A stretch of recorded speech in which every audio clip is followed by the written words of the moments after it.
চিংড়ি মাছের বড়া তৈরি করে তো আপনারা অনেকেই খেয়েছেন। এইভাবে একবার খেয়ে দেখবেন। চিংড়ির যে একটা অটুট স্বাদ, সেটা কিন্তু ঠিকই খুঁজে পাবেন। এখানে প্রথমে কিছু বাজার শেয়ার করছি, কি কি নিয়ে আসছে। মূলত ভিডিও করেছি এই কারণেই, এই ফলগুলো এখন আর দেখাই যায় না। তার ভিতরে রয়েছে আতা, বা আমরা অনেকে শরীফা নামেও চিনি। ছোটবেলায় আমার বাড়ির পাশে পুকুর পাড়ে একটা গাছ ছিল, এই শরীফা গাছ। তো ছোটবেলায় খেতাম, এরপর কিন্তু বড় হওয়ার পর এই ফলগুলো আর খাওয়া হয়নি। আর এখন কিন্তু তেমন একটা দেখাও যায় না। ডেউয়া হয়তো মাঝে মাঝে দেখা যায়, কিন্তু এই শরীফা খুব কম সময়েই আমার চোখের সামনে পড়ে। তো জিসানের বাবা দেখে এভাবে দুইটাই নিয়ে আসছে। তো ভেবেছে আমরা খাই নাকি আবার নষ্ট হয়ে যায়, এই চিন্তা করে। তো যাই হোক, সে যেহেতু আমাদের কথা চিন্তা করে নিয়ে আসছে, আমি আর আমার ছেলে খেয়েছি। আমার ছেলে তো জীবনে প্রথমবার এই ফল খেয়েছে। তো খেয়ে নাকি তার কাছেও ভালো লেগেছে। আর বিশেষ করে আমি এই শরীফা যখন খেয়েছি মুখে নিয়ে, সেই ছোটোবেলার যে একটা স্বাদ বা যেরকম মজা করে খেয়েছি, সেই গল্পটাই আসলে জিসানের বাবার সাথে করেছিলাম। সেও তার ছোটোবেলার কথা কিছু সময় আমার সাথে বলছিল। তো আছে, দেখা যায় কিছু কিছু কাজ করার সময় বা যে কোনো জিনিস কিন্তু অতীতের স্মৃতিগুলো নাড়া দেয়, মনে পড়ে যায়, এই আর কি। তো এই তো এখানে কিছু কলা নিয়ে আসছে, আর সাথে দেশি মুরগির ডিম, সেই সাথে রয়েছে শসা আর করলা। করলা ভাজি আমার কাছে খুবই ভালো লাগে। আর কেন জানি না এতটা ভালো লাগে আমার কাছে। তো এখানে কিন্তু ঢেঁড়স নিয়ে আসছে। তো ঢেঁড়সগুলো অনেক কচি ছিল। আমার বাসায় সবসময় এই কলা ডিম এগুলো থাকবেই, যেহেতু সকালের নাস্তায় এগুলো খাওয়া হয়, তাই ফুরিয়ে যাওয়ার আগেই কিন্তু আবার নিয়ে আসা হয়। তো এই পাশে বাজারে আবার মাছ নিয়ে আসছিল, সেটা ছিল ইলিশ মাছ। আর পাশে রয়েছিল আরও ছোট ছোট কিছু মাছ। তো তার ভিতরে রয়েছিল ভাটা মাছ, ট্যাংরা মাছ, পুঁটি মাছ, এই ছোট ছোট মাছ মিশিয়ে আর কি নিয়ে আসা হয়েছিল, যদিও খুবই অল্প পরিমাণে ছিল। এখন না এই ছোট মাছগুলো তেমন একটা পাওয়াই যায় না, যদিও করতে একটু কষ্ট হলেও খেতে কিন্তু ভীষণ মজা। ইলিশ মাছের কথা আর কি বলবো, আলহামদুলিল্লাহ। ইলিশ তো কম বেশি সবাই পছন্দ করে।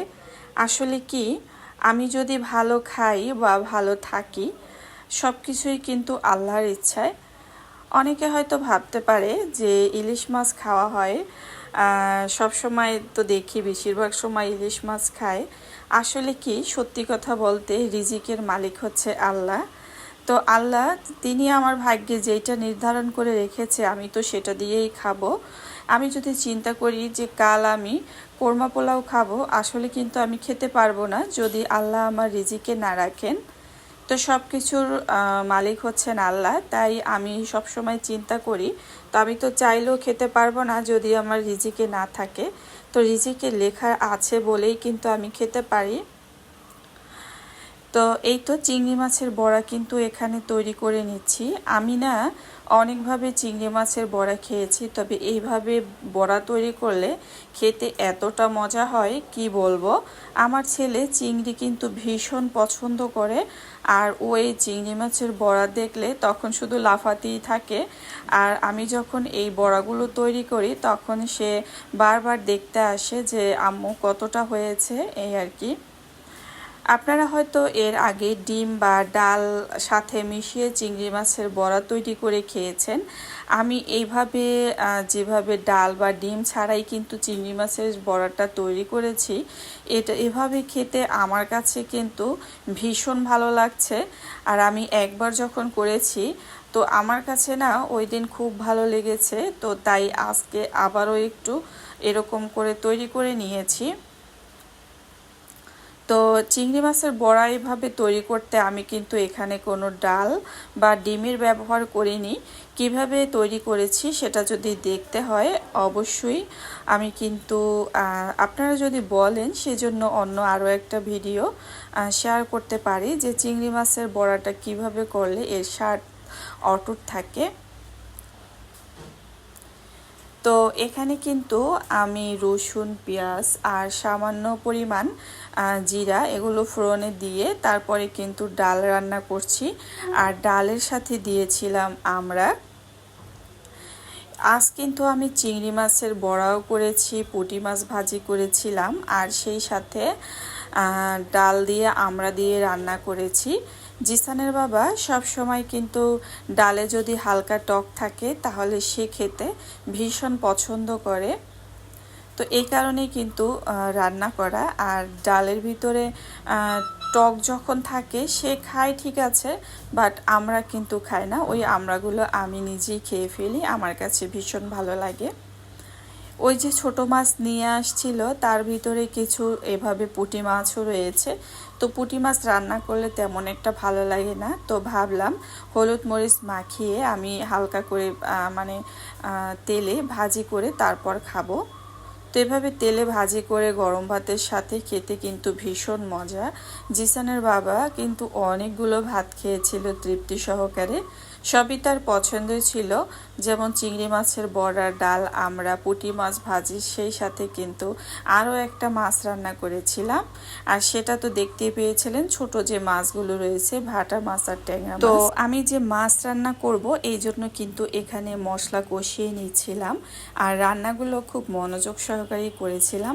রান্না যেমনই হোক না কেন, যাই রান্না করেন না কেন, সেটা যদি আপনি মনোযোগ দিয়ে রান্না করেন সেক্ষেত্রে ওই রান্নাটার যে হয় খুব টেস্টি হয় এবং খেতেও কিন্তু ভালো লাগে। অনেক সময় দেখা যায় আমরা রান্না করতে করতে অন্য কাজ করি, এদিক সেদিক যাই, ব্যস্ততা থাকে, ওই সময় কিন্তু রান্নাগুলো তেমন ভালো লাগে না আমার কাছে।